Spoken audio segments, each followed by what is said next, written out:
is advertising the cultural influence that it once was as a way of assessing how good it is, then I would say probably not. What's the pace of life like here at the moment? I think we're still in the mad rush where everything's getting made. Okay. I think we are. It's that thing where you think you're nearly at the finishing line, but it's still tantalizingly far away. But Yeah. I mean, it's good. We're all slightly too busy, all a little bit tired, but the end's kind of in sight. The Christmas meal is beckoning. Yeah. Just a few more hard weeks to go. When's the Christmas meal for BBH then? I don't know whether there's an official kind of meal at BBH. We kind of got various parties. I was thinking more around the kind of the actual Christmas Day. Sorry. Meal Okay. and stuff like that. Got you. Yeah, I know what you mean. But people aren't in work on Christmas Day. That's not what you're saying. No, they're not. Yeah. Well, aren't they? We stop on Christmas Eve this year. Yeah. We could always launch that as an announcement. Yeah. Just to round off the year. If you could come in. You know, this year, the consumers are very savvy, and people have noticed that all the Christmas comms this year have a very specific message, which is there's not as much money out there at the moment, and people's wallets have been squeezed.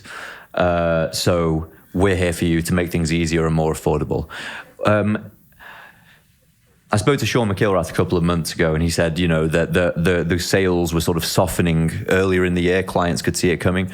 When did people start briefing for Christmas saying this is going to be the message this year? Were there other ideas in the pipeline and then it changed, or was it always going to be this? I think having worked on the Tesco Christmas campaign, I think there was a decision quite early that the economic headwinds were kind of meaning that the state of affairs would necessitate them to be more empathetic to those kind of situations. So it certainly was something that quite early on was kind of planned for. I think if you didn't do that, it would look really weird if you were kind of promoting some message of abundance and, you know, just spend like there's no tomorrow. It would come across as really tone deaf. I think the thing that's important to do as well and to get the balance right is to, you know, people don't want to be overtly reminded of that fact. Yeah. Yes, things are tough, but if you kind of go on about it too much, it's just a bit of a downer. So I think it's getting that balance of right where you still need to be entertaining, but to do it in a sense where, certainly from Tesco's, that we're here to help, we're on your side, and we kind of get that times are tough. I think Tesco especially, you know, they as a brand always get the mood of the nation. So I think that was always, you know, something that was talked about especially for the Christmas ad. But yeah, like Alex said, you don't want to add to those problems. Yeah. You know, I think everyone's aware of what's going on. You don't need to sort of overemphasize it. You still want to entertain. And I kind of noticed with big supermarket brands, let's say, they have the challenge, let's say, of having to almost by definition appeal to everyone, because it is, you know, it is the thing everyone needs. I know there are different tiers of grocery store that perhaps are targeted at different levels of income, but generally the big ones, you know, your Sainsbury's, Asda, Morrison's, Tesco, all have to, you know, say that we are kind of here for everyone. And I wonder if I've noticed that in the big Christmas ads over the last few years. You know, there's often lots of very quick cutting to all the different types of customers that might get served. Is that a big part of the message, saying make sure we don't rule anyone out and make sure everyone feels welcome here? I don't think it's like something that's kind of in the brief that we need to, you know, tick off every person, you know, in the country. I guess they tend to be sort of quite big messages, so you want it to feel quite big. Yes. So yeah, I mean, I think obviously Tesco as a brand is very inclusive, so you want it to have that outtake, you know, rather than being something sort of very niche. But yeah, I don't think it's necessarily something that we're kind of making sure that every, you know, sort of demographic is kind of included. Yeah, I suppose to sort of specify the point a bit more. I suppose I'm saying it's not definitely, they're not trying to say we look like a luxury brand, like a Louis Vuitton, Moet Hennessy type ad. You know, it's very much for the everyman, not the, you know, or whatever that term kind of is. populist. Populist, yeah. Yeah. I think you've got to know. understand what the brand is and where to kind of pitch it. You know, I think people know if you're being inauthentic. Yes. So I think that's really important. I think the whole issue around populism is very interesting, because I think where some brands get it wrong is that they think because we need to have mass appeal, you have to dumb down the idea. Yeah. And I think it's a very dangerous thing, because I think, you know, as David Ogilvy said way back in the day, the consumer's not a moron, she's your wife or husband or brother or sister or whatever these days. But it's everyone you know and love, and you don't talk down to them. People are a lot smarter than often that we brands certainly, and sometimes agencies, give them credit for. And I think if you just go in there and do an idea that kind of entertains and makes people smile, but also delivers a simple message, then that's the way to do it, rather than trying to second guess or underestimate the audience. And I think that's why British advertising over the years has been so excellent, is that it does respect people's intelligence and the consumer. Yeah. I think one of the things that that gets across that populist side of certainly the Tesco comms, and certainly over the last 3 years, is the music choice. This is going to be very close to my heart, because we're music makers at Gas Music, and so we're always listening first and looking a second, I suppose, which can be a mistake. But the song choice is always a big deal. We've had Oops, I Did It Again. We have had Don't Stop Me Now, and then this year it was Final Countdown. So, you know, these are not the kind of music choices that are like, I've got a bigger record collection, this is some niche thing, it's going to be great. We're going right for the number ones. Is that part of this? Is that part of the strategy when you're making the stuff? Because these are good tracks that are fun, you know. Yeah, it's basically Helen's playlist. That's really okay. She's very, very uncool. Big Britney. Yeah. I mean, I guess it's all part of, you know, creating, you know, the ad, right? Like music plays such an important role, and especially for a feeling and the emotion. So to capture that, and you want some relevance to, you know, what the idea is, and I think that all, you know, helps to bring it to life. I think it's not. Again, I guess it's just there's always lots of conversations around music, and there's so many different tracks that are laid to it. But then eventually you get to the one that you're just like, yeah, you know, that nails it. Does that point of consensus come? Because in my experience, the decision on music is one of the most bitterly contested. And you know, I think it was Simon Lloyd, after his time at Adam and Eve making John Lewis, said that the joke at John Lewis is it takes 6 months to make the ad, 3 months to make it, 3 months to argue about the music. Does that moment come when you're making a big asset like this where everyone's like, no, that's definitely the right one? Or is it always you kind of, someone has to go with their gut on it? I think it's, the difficulty often comes is that clients, in fact everyone, wants the reassurance of picking the music first, so you kind of get that thing out the way. And the truth is, as much as you try and plan for that, it never quite works, because the edit then arrives and there needs to be that marriage between track and picture. Yeah. That's really hard to predict in advance. Yes. You can kind of have some sense of what the tone might be, but then you can fall in love with the track, and then you put it against the picture and it just doesn't work. Yes. So that's often where perhaps some of the frustration comes. But I think certainly on Tesco, there's a ballpark in which we play, which is, you know, as Helen was saying, populist tracks. I think there's a certain element they're playing on nostalgia as well, which is quite fun. So it's nice there that the music reminds people of their heyday, but also even for my kids and stuff, it's kind of tracks perhaps that sometimes they're discovering for the first time, which is quite fun as well. So you have that kind of collision, which can be quite good. Do you, so you both have children? Yes. Separately with different people, just so I'm not missing my words. This is a shock announcement. Scandal. And how old are they? What's the age range we're at? I've got 2 daughters who are 19 and 13. Okay. 4, 6, and 8. Whoa, okay, right. So someone very busy, right? Yeah. Not that everyone isn't, but what I'm noticing, my upbringing musically was probably the last of its kind in some sense, because me and everyone before me, probably yourselves included, got their music from first your parents' collection. And now I'm guessing your kids just go and get it from anywhere. and they're listening to stuff, probably a lot of it on TikTok, maybe, and but definitely Spotify and things like this. So they're consuming differently than they were when we were growing up. And this is a circuitous question, but it is landing somewhere, I promise. With advertising and media more generally, let's use Kate Bush running up the hill as a really relevant example recently. I feel like the music you see landing on Moving Image is music that was big when the decision makers were younger, people who have now lived 30 years or so afterwards and now can make the stuff. Is there any sense that that's what's going on, that the stuff that really lands is things from the 80s now, that we're seeing a lot more of that? And if that's the case, why would it be the case?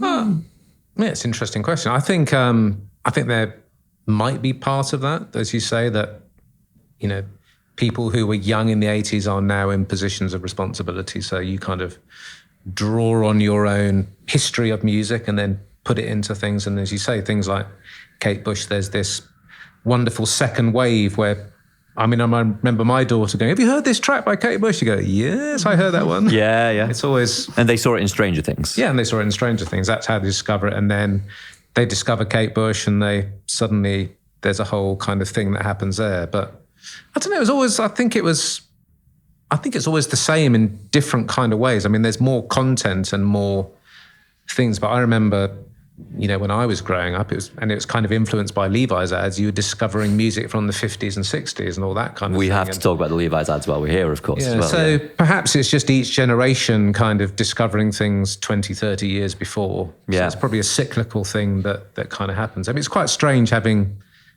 been in the 80s and having bought some of that music to now seeing it kind of re-listening to it all over again. Yes. And not all of that is in a good way, because some of it was rubbish. Well, absolutely, yeah. And I thought the funniest thing happened the other day when, there's always a sort of everyone has a bias on this subject. People will always say the best music ever was, generally they'll say, from when they were 16 to 20.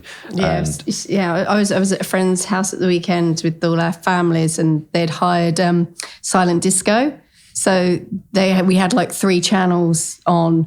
It was like the kids sort of 7 and under were listening to, like Pokemon theme tunes and the Minions. Yeah. And then the sort of 15, 16-year-olds were all listening to like rap music and, drill music. And then my age, we were all just listening to like dance music. Yes. So it was interesting to flip between the different channels. And it's scary, isn't it, because it's scary when something that still seems young and seems vibrant and seems cool.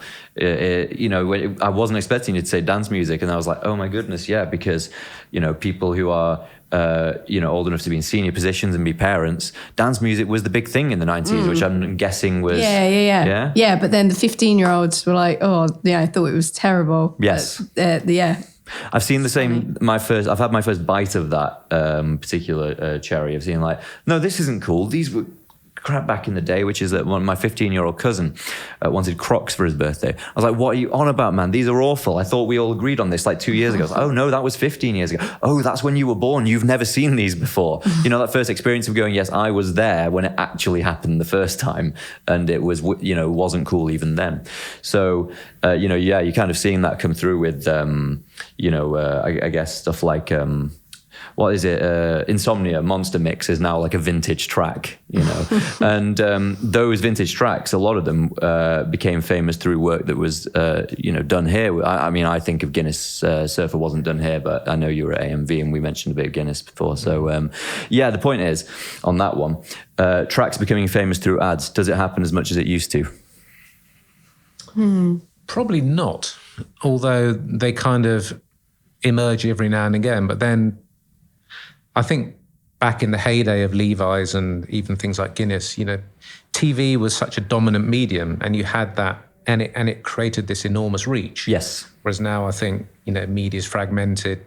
People find their sources from loads of different places. So it's harder to have something that has that wide mass appeal. Yeah. Which is why things like John Lewis Christmas, Tesco Christmas, and the tracks that they choose is one of the main times of the year where that thing has a kind of mass reach and mass appeal. Yeah, and provoked a bit of discussion as well. Like often, it becomes the John Lewis ad track is now, but it can be a source of debate. People are like, what's it this year? All the Small Things, Blink 182, and that will become something. It becomes a very Marmite thing. People will either love it or not. But one thing that I'm noticing is.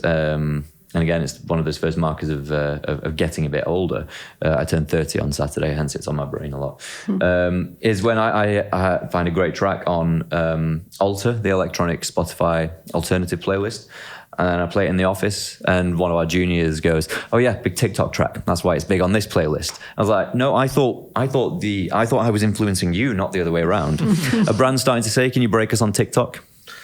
I'm sure they are. Yeah, I mean, I haven't heard it directly, but I had the same thing because my youngest 13-year-old is hugely into TikTok, and there's all kinds of tracks that are kind of that I overhear or occasionally see, both things that are playing on tracks from my ear and then completely new ones. Yeah, and I'm sure, as your experience, the genesis, a lot of the things that are popular is coming through that medium, and that's an interesting thing because. Although you keep on top of social to a degree, although I'm not on it now, I kind of started on Facebook and then you go to Instagram, a bit of Snap, but I'm not really, I'm 55 now, so I am a little bit old. So my main interaction from TikTok is through my kids, and it is harder to keep up with kind of trends and stuff like that, which is why you need people in agencies or all over those things. Otherwise you can miss it. Has that been, you've both been in the business long enough to basically have a 2 decades, 2 slices of decade. You've got 2000 to 2010, and then the one we've just had 2010 to 2020. Did the technology feel like it was accelerating more quickly over the last decade? You just delineated a few generations, Facebook, Instagram, down to TikTok. Did that same thing happen between 2000 and 2010, or was it not moving as quickly? I don't think it was moving as quickly, and it was interesting. There was a bit of a kind of false dawn where certainly there was a stage where everyone was predicting this kind of mass revolution and that the whole industry would seismically kind of change overnight. And actually it was quite gradual.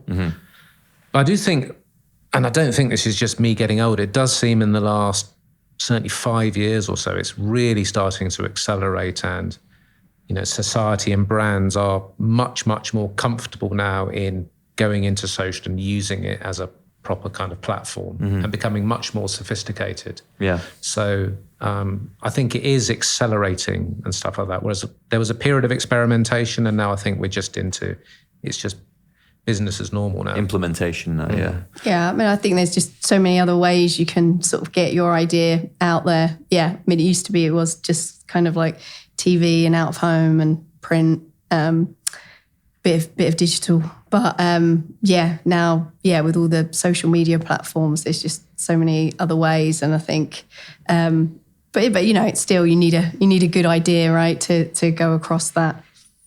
Yeah, and you know what? Let's bring in a quote from Sir John Hegarty while we're here at BBH, who said he wrote a big sort of op-ed on the industry's behaviour in general at the end of 2020, I think, or at the start of last year, that said practices change but principles remain. And I think that's kind of what you were saying there, Helen, is that now we've got all these different places to deliver the message, which is great for media agencies, but the message still needs to be delivered. You still need to be able to say something concisely that will change someone's behavior. Does it still feel like, I suppose this is definitely putting you on the spot question. Do you feel like the quality of the work generally is as good as it was during this time of technological transformation? Or do you feel like the industry is more risk averse than it used to be? It's hard, isn't it? Because I suppose you also look back with rose-tinted glasses. So I think it's like, iconic work from the past, and you don't want, I think you can't recreate that, right? You got to sort of behave in the conditions you're in. And I think just like there's lots of new opportunities, I think, and new brands. And I think, with sort of activations and stuff like that, I think with like Netflix brand that, we do some work with here, I think the opportunities there are really exciting. It is about sort of winning the day and doing fresh work that's never been done before, but in a different space, right? Because you're talking to sort of a different audience. Yeah.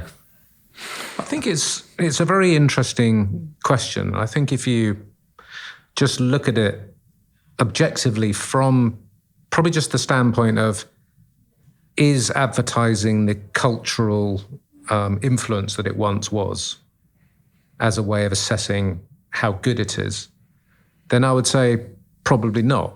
I think back in the day, just as we were talking around in terms of music, if you broke a song on a Levi's ad, it went straight to number one and things like that. And, catchphrases being spoken in the playground and jingles remembered. We all did Budweiser, you remember, what's that? Things like that. Exactly. So I think that partly wasn't it, because you had the captive audience watching TV, and everyone was watching these ads 4 in channels, between their most of them watching too. programs. Yeah. So everyone saw that thing and everyone talked about it. So what I think we have now is that perhaps the layer of cream of great work isn't as deep, but I still think the very best work is as good as it's ever been, and perhaps better, because it's more sophisticated and goes into lots of different places and is more interconnected. So I think it's very exciting. But I think as an industry, we are still coming to terms with the full scope of what we can do with all these things. And we are also, to a degree, moving from a position where, as we were saying there was like basically 4 mediums. We were kind of specialists in a way. When I started in the industry, and for a long time until this change, you were really like a artisan or a master craftsman at what you did. Yep. And if you spend 20 years just making chairs, you're going to get really good at making chairs. And now you have to kind of do everything. You have to put in the wiring and the plumbing and the lighting and everything. So we become generalists to an idea, to an extent. So it is tricky, but as Helen said, you do still need to have fundamentally, and Heggs's point as well, you have to have the underlaying of a good idea that the foundation. Otherwise, you're kind of screwed. You can't do anything. I think when it was you were just competing with the TV shows, I guess the bar is right to be as entertaining as them. I mean, we're all in advertising, so it is about sort of you're always interrupting people's, watching, whether that's on social media, scrolling through, and you need to do something to get their attention, or if it's in the middle of a YouTube show or whatever. So I probably don't always live up to it, but you want the ads to be as entertaining as the thing that person is actually trying to watch or trying to do. Yeah. So I think as long as you try and do that, I think it's like if you're going to do something on TikTok, you've got to sort of do it in the language and do it in an authentic way to that platform. Yeah. And the problem is probably when brands just try and shout at you or don't give you the credibility that you deserve, or that's probably when it's more of a problem. I think that's dead right. I think it's always been about attention and cutting through, and it's still the most valuable currency that we trade in. I think sometimes agencies and clients, to that point around TikTok and the platform, because those things seem to an extent quite disposable and sometimes cheap even, people think that it's easy to do. So you just go in there. And so it encourages this kind of laziness at its worst from all parties.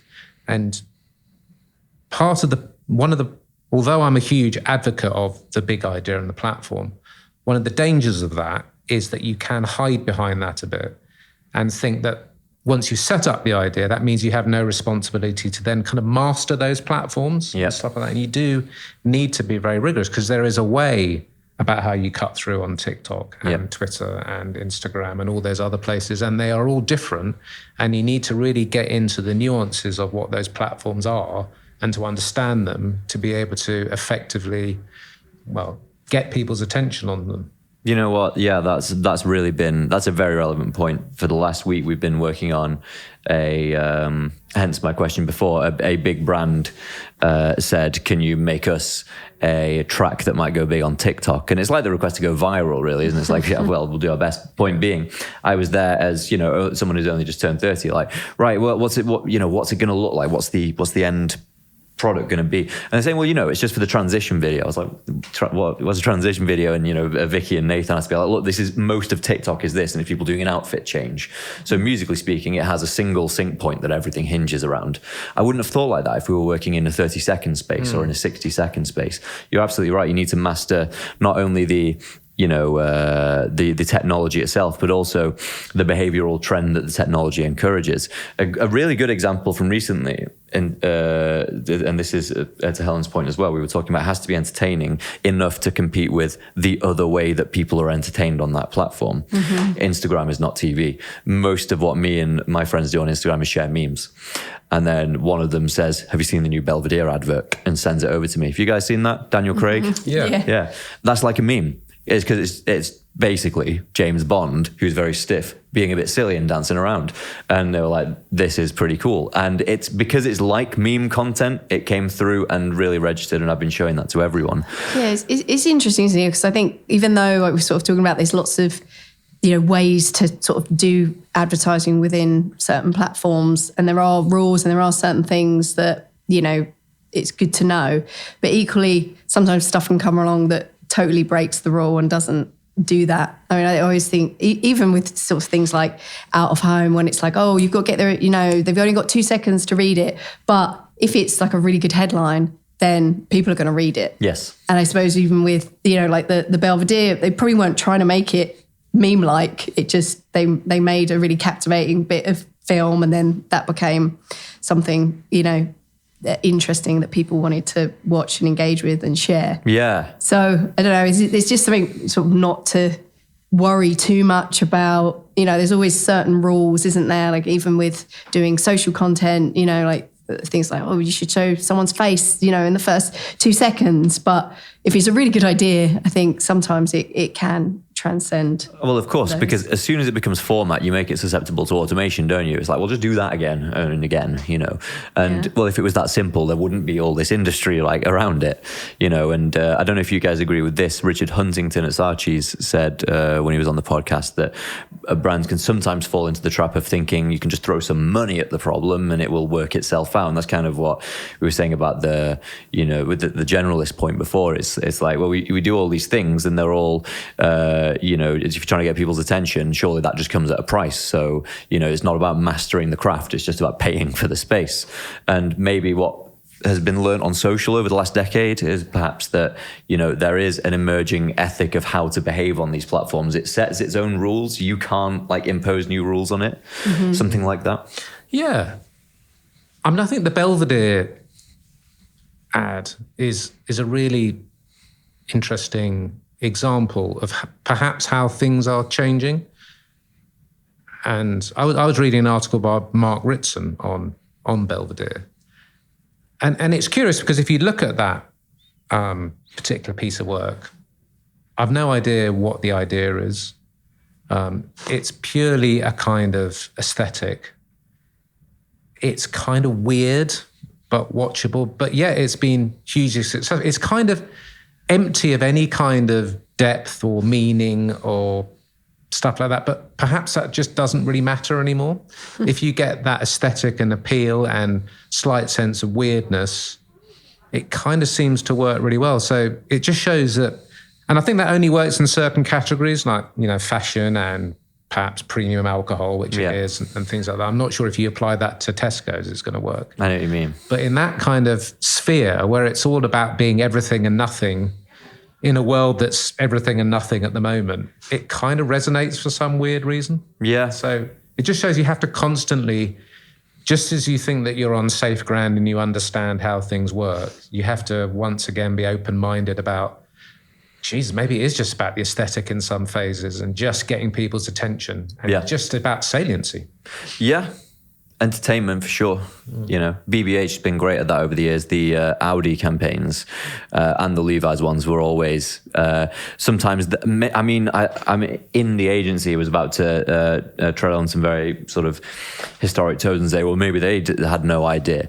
I'm thinking of like Mr. Wazzo and stuff like that, but I'm sure they did. They probably all have some excellent thinking that goes into them. But what I remember is a little puppet in the passenger seat doing that.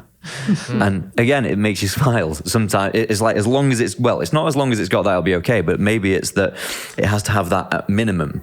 You know, at minimum, it has to be entertaining and watchable. Not at minimum, it has to be clever. I don't know. Is that? Well, I think Hegarty's genius in a way was he had a kind of an absolute belief in radical simplicity around things, and because he was an art director, was hugely obsessed with the aesthetic. Yep. Now, being a copywriter, that was sometimes quite frustrating, because I remember him saying to me, "Don't worry about it. No one reads words, Alex. Yeah. It's all about the image." And you go, "Oh, okay." Just kind of disenfranchised 50% of his creative department. But he was kind of right at the same time. And I think there was always a kind of idea that linked to the kind of product and stuff like that. But there was also make sure it's visually arresting, so you cut through, and absolutely simple. Yes. And if you get those two things right, then they normally work really well. And he applied that principle time and time again. Yeah. And it was hugely successful. And it's like all simple things. They appear effortless, but they're in cracked, obviously take a huge amount of effort to get there. The point you just sort of started off with as well, which is about respecting the consumer and not talking down to them, dovetails with something I saw from Dave Trott recently on Twitter. And it was a pure art, no copy. It was a poster they did where, I can't remember what the brand was, just a little, I don't know, chocolate bar kind of thing. Suited person, no head, smoke coming out. And Dave said, we used to think our consumers had enough nous to get what this meant, you know, without having to give the brand or a price or something like that.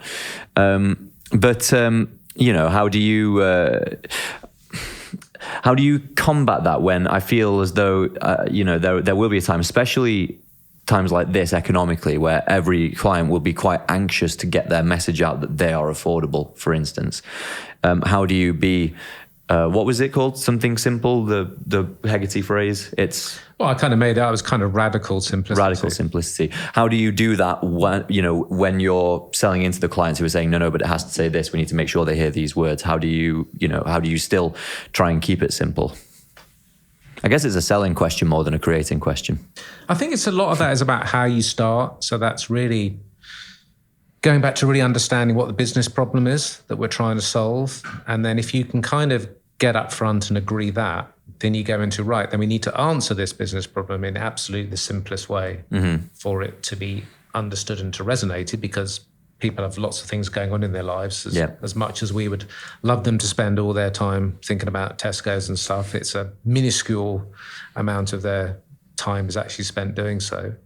And then having done that, you then need something really arresting to match that kind of simplicity, so it cuts through. I mean, to go back to Hegarty on Levi's, by the end, he used to deal in kind of triangles and things. And on Levi's, the brief was, it was just original, sexy, irreverent. Those are the only three words that we had as a brief on each particular thing. Very good, though. Yeah. And if you can reduce it to those three elements on a thing, then it means you're normally in a good place. Yeah. I want to focus for a few seconds on you, Helen, because you've had everyone who's been through BBC Creative has had a slight transformation in the way that they work, because you have had the experience of working within your own client, so to speak. Yeah. How different is that to being somewhere like here where, you know, just generally, first of all, how different is that leading the team here to leading the team in the BBC? Yeah. Well, I mean, the BBC, when I worked at BBC Creative, that was the only time I'd sort of worked in-house with a brand. So I'd always worked at ad agencies before. And I think, yeah, it was really amazing to have that experience. I guess, you know, you get an insight into the wider business. You know, obviously BBC Creative was the in-house ad agency of the BBC. So we, you know, did all of the advertising campaigns for everything the BBC made, but you also were a lot closer to the sort of the BBC marketing team, and then also the stakeholders, the producers and writers and directors on the shows. So I think you understand a lot more about the business, and I think in some ways able to affect things and a bit more if you can, come onto a project sort of at the start rather than when they're, thinking about doing the advertising. Did you have more informal sort of communication with the marketing people? I was going to say clients, but you know what I mean. Yeah, I mean it's same but different, right? Yeah. It still is kind of there is a bit of that client relationship, but I think just this business in general, if you have good relationships, then you get to better work. What was the original question? The original question was, you've been to BBC. How different is it here, compared to there? Yeah, I mean, I think BBC Creative was sort of like part production company, part advertising agency. So there was a lot of stuff that was similar and some that was different.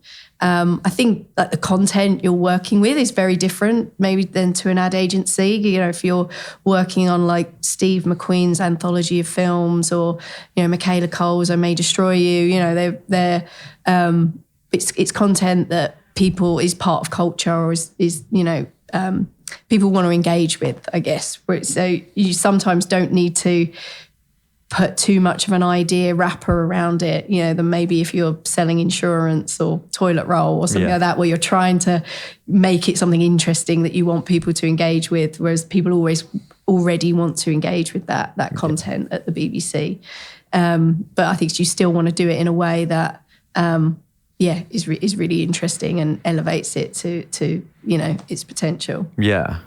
So it's probably a misnomer to think of it too much as like a completely different type of job, because you're in-house there. Yeah, yeah. But no, I mean, I think just the BBC as a institution, it's something that we've all grown up with and it is a part of culture. So I think to work in that environment, is sort of invaluable. And, breaking it open to both of you, because is this your first time at BBH, Helen? Yeah. And so, straight in at the top, not bad. Well, actually, I did do some work experience here for a week. Wow, so it's... when I was like 21. Bookended Alpha and Omega, right? Okay. Yeah. But obviously, Alex, you were here before and then went, through... climbing the ladder and being at the peak of AMV. Is there a kind of legacy to look after here in the way that I was with Sophie Lewis at MC Saatchi the other week, and she was saying, the only one that people really know out there is Saatchi and Saatchi. And I like to sort of tell myself that people know BBH, but they don't really know BBH, but they do know the work. Everyone remembers the Lynx ads, everyone remembers the Levi's ads, everyone remembers the Audi ads, and everyone in the industry knows the sort of royal family of BBH that set the whole thing up. Is there a feeling of legacy that you have to look after when you come in here? I think yes and no. I think a legacy can either be liberating or suffocating. And I think it's really important for both of us to ensure that it's liberating. Yeah. And I think perhaps in the past, in BBH, when it was the transition away from the founders, that legacy was a bit overwhelming and people were constantly harking back to it and trying to live up to it. And the truth is you can't do that, because it's the past, and you just have to try and do your own thing and be inspired by it, but not let it kind of weigh you down. So I think, having come in here for 7-8 months now, I think there's a really rich seam of talent at BBH, and part of our thing is to make sure that they feel free and not under too much pressure to express themselves and not worry about all of that stuff, because it's both relevant and irrelevant, and it's up to us now to forge something different. And I know that's what the founders would have wanted as well. In fact, I've spoken to Bogle and to Hegarty. They don't want us to reinvent the past or do what they did. They want us to do our own thing and to push BBH forward into a new direction. And if we, do things right and get close to where they were, then great. But it's a journey and a process. And the main thing, and I think this is a wonderful thing that Helen has done since she's joined is to constantly reiterate that, you know, the reason we all got into this industry in the first place is that it was fun. Yeah. A good laugh. Yeah. And some of that's kind of been sucked out of the industry. And actually, if people have a good time and feel relaxed, then they normally do their best work. So it's to keep on kind of preaching that kind of principle as well. So Helen, chief entertainer here. Yeah, exactly. Yeah, I think you can't recreate what has gone before, you know, and I think it is an amazing thing when you know, I think you want, you know, when people to walk into BBH, you know, everyone who works here to feel proud. But I guess the most important thing is like what they're going to do, you know, in that new shape of work for the future. I think for me, when, you know, sort of BBH got in touch, you know, it is an agency that has got such a rich legacy of doing great creative work. And so, you know, that is enticing and interesting. But the thing that made me come here was that challenge to be part of what is the new era of BBH and what is that new shape of work that we can do. And I think, you know, we're sort of starting to get there. And I think that's for everyone else who works here. You know, they're not going, oh, how do we make something like that Levi's ad or that Lynx ad? But it's just like, you know, what's the next new thing, the next, you know, exciting thing that we can make. Talking about fostering a positive culture here.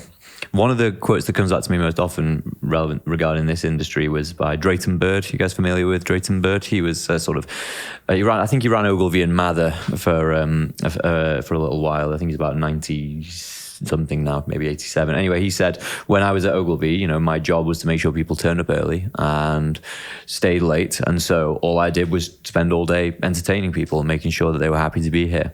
How much have you seen that change pre and post pandemic, you know, being in leadership positions? Because I saw someone tweet, do you remember the old days when you would have meetings until 6 and then you would go, good, now I can actually do my work. Mm-hmm. You know what I mean? You would stay till 10.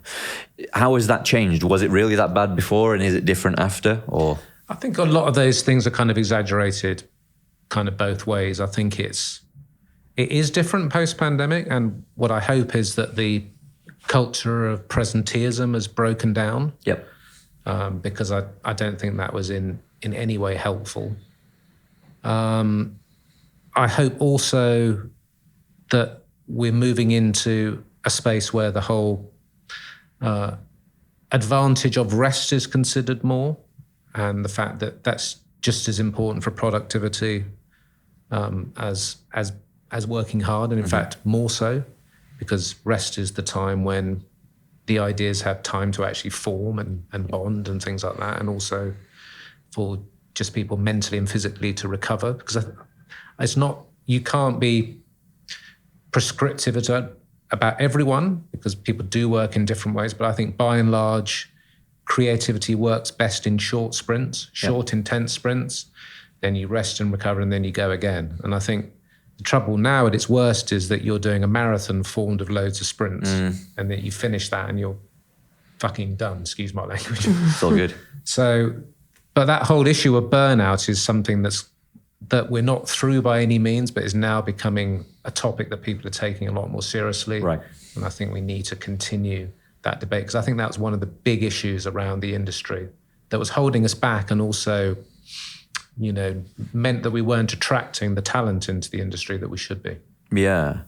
Yeah, I feel like one of the things we've learned from all the technological developments ever, but certainly the ones that have occurred in our lifetime, is that, beware of Greeks bearing gifts, because often new technology arrives that has the promise, now this will take care of all of our work and we'll have loads more time. And what that does is it makes more time for more work. So yeah, I suppose to your point, and maybe in there, it does seem like there would be less reason to experience burnout now. But then if you've got people working from home, the new thing that turned up, because obviously that was supposed to be, no commute time now, that's really good, we saved loads of time. Now the problem is I work in my bedroom and then I go to sleep and then I get up and carry on working in my bedroom, Yeah, I think that definitely happened when we first went into the pandemic, right? You know, you'd get up and you'd log on and then you'd be on till like the whole day, and you're not having breaks to just go and chat to someone, or or even that commute, that time just to kind of listen to a podcast or something. It was just non-stop on Zoom or Google Hangouts, other video call. Or Teams or other good video conferencing software that are available commercially. One thing that when I spoke to Rory Sutherland, he said that the extroverts were always winning everything before, because presenteeism, right? Everyone has to be in and you're graded on who's out last, and you get a good mark for that. There were pros and cons to before and pros and cons to after. One of the things that I miss, and this is just on a personal note more than it is about the work, is I'm often here on Fridays doing things like this. And Fridays, at the moment, London feels very, very empty. A lot of people work from home on Fridays. And there's the mercurial things that it's hard to describe, let alone quantify, that I miss, like the feeling of Friday, everyone's in, and then it's 5, 6, it's done, and everyone kind of breathes out together and goes to get a beer or whatever. Do you think, I guess... Thursday now. So it is still there, but it's on Thursday. Yeah. To be fair, I did wonder, because when I came to an agency recently on a Thursday and the place was just jumping, I was like, you've got another day of work to do, what's going on? Is it like that here? Thursdays are a big day? Yeah, I think Thursdays are probably the new Fridays now. I mean, the danger is it goes back and then Wednesday becomes a new Thursday. This is it, yeah. And then there's no week at all. We always fall into the trap of thinking, well, everything is just going to be perfect now. This is not the final solution, but this is the thing that will, there'll be no more problems after this. Yeah, I think you're constantly, things are changing and you have to adapt. So, I mean, in here, like sort of Monday to Thursdays are busier. More your sort of Wednesday, Thursdays are the busiest days. And then, Friday's pretty dead and people work from home. Okay, so I'll make sure that when I'm coming back to finally do my Having a Gas with Bogle and Hegarty, that we do it on a Thursday at 5 p.m. Yeah, so they'll be well up for a pint. So that it's rowdy, yeah. I sort of not a tougher final question, but it's one that I've been interested in and haven't really, I don't know, had the courage to ask. Perhaps is that a lot of creatives on the websites and selling yourself in. Often what gets talked about is award-winning work. I read the Chutzpah and Chutzpah, the Saatchi book, about what the culture was like there, and I did a podcast with a great Northerner called Steve Harrison, who used to run Wunderman. And both of them, the Saatchi folks and Steve, were very emphatic about reminding people that we are in commerce. We are helping our clients sell stuff, not in a blunt sense, but that seems to be somewhat out of fashion as the industry purpose. And the real question was, why do creatives not sort of sell themselves on the effectiveness of their work? Because, most people are enthusiastic about things that solve problems for them and take pain away. And you'd think clients will be falling over themselves to get the creatives that had delivered the most results or return on investment. It's a broad question. What do you think? Yeah, I think where you have a brief and you're trying to do a piece of work, I think, you want it to do both, right? You want it to be effective and to be creatively interesting and engaging and entertaining and all of those things we talked about. I think, no creative really goes, well, I'm going to answer this in order to win an award. You just want to make the best piece of work, and then hopefully that is going to be the most effective, and that is going to, be admired and awarded by peers at award shows and things like that. But I think you can't sort of go into a brief thinking, right, what's the idea that's going to win, Grand Prix at Cannes or, a Cannes Lion, because that shouldn't be how you approach it, right? Just putting the cart before the horse. Yeah, I think you just want to make the most exciting, interesting bit of work that is going to work for the business. Mm-hmm. Yeah, I think, for me, the ultimate objective is fame. And I think if you start with that objective, then that translates into the results. Yeah, it normally translates into effectiveness, and then normally as a byproduct kind of awards. I think BBH has always had a very good history of effectiveness. I think at the moment we've regularly been the most, in terms of effectiveness awards and papers, the most successful and lauded agency in the UK. Where we've done less well, or not as well, is on some of the creative awards. And there is a balance to doing those in the right way, I think. I think, unfortunately, there has been quite a lot of work still that is, I kind of call it vanity publishing, that is kind of constructed to win awards and things like that. And there is a strange sub-industry within advertising where that's still a big deal. I hope it's kind of declining.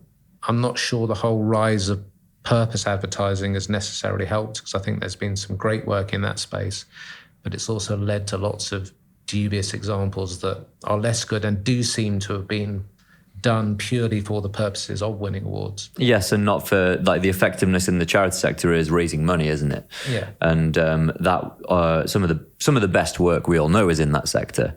There was a really good Adam and Eve one for Save the Children, No Child Born to Die, 2010. Very, very good stuff. But I think, the consensus appears to be the best stuff, and the stuff that often gets voted best of all time is both effective and award-winning. It has to be. Yeah.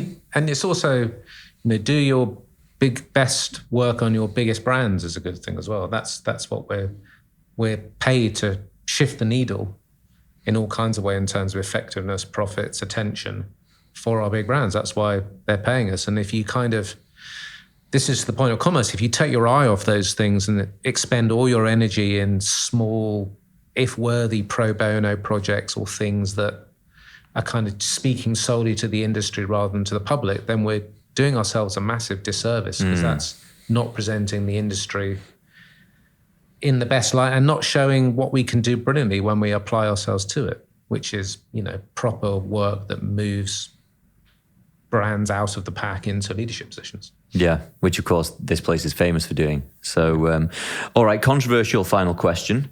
Controversial insofar as I hope no one at BBH's, paymasters tell me to cut this.